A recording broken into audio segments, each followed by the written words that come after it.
കെജ്രിവാൾ ജയിലിൽ തുടരും. മദ്യനയ അഴിമതി കേസിൽ ജാമ്യം തടഞ്ഞതിനെതിരെ അരവിന്ദ് കെജ്രിവാളിന്റെ ഹർജി സുപ്രീംകോടതി മറ്റന്നാൾ പരിഗണിക്കും.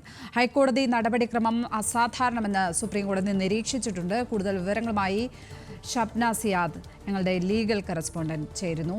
ഷബ്ന, ഇന്നത്തെ വാദങ്ങളിൽ നിന്നും എന്താണ് മനസ്സിലാക്കാൻ, എന്താണ് ഒരു സാധ്യത? മറ്റന്നാളത്തേക്ക് ഈ വിധി പറയാൻ മാറ്റിവെച്ചിരിക്കുകയാണോ? എന്താണ് മനസ്സിലാക്കേണ്ടത്? ലക്ഷ്മി, ഡൽഹി മദ്യനയ കേസിൽ വിചാരണ കോടതി അനുവദിച്ച ജാമ്യത്തിന് ഡൽഹി ഹൈക്കോടതി ഏർപ്പെടുത്തിയ ഇടക്കാല സ്റ്റേ ചോദ്യം ചെയ്ത് ഡൽഹി മുഖ്യമന്ത്രി അരവിന്ദ് കെജ്രിവാൾ സമർപ്പിച്ച ഹർജിയാണ് സുപ്രീം കോടതി ഇപ്പോൾ മറ്റന്നാൾ പരിഗണിക്കാനായി മാറ്റിയിട്ടുള്ളത്. വിചാരണ കോടതി ഉത്തരവിനെതിരെ ഇഡി സമർപ്പിച്ച ഹർജിയിൽ വിധി പ്രസ്താവിക്കുന്നതുവരെയാണ് ഡൽഹി ഹൈക്കോടതി കെജ്രിവാളിന്റെ ജാമ്യം സ്റ്റേ ചെയ്തിരിക്കുന്നത്. ഇത്തരത്തിൽ ഒരു സ്റ്റേ ആവശ്യത്തിൽ ഈ രീതിയിലുള്ള ഒരു ഇടക്കാല ഉത്തരവ് പാസ്സാക്കുന്നത് അസാധാരണമാണ് എന്ന് സുപ്രീം കോടതി തന്നെ ഇന്ന് ചൂണ്ടിക്കാണിക്കുന്നു.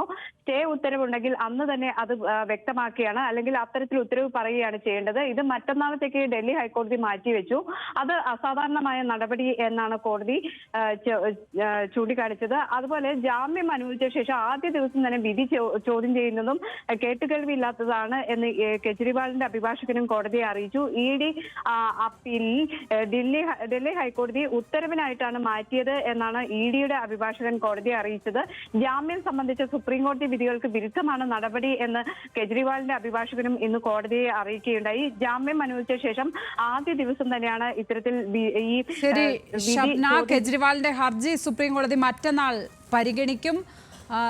തൽക്കാലം കെജ്രിവാളിന് ഏതായാലും ജയിലിൽ തന്നെ തുടരേണ്ടി വരും.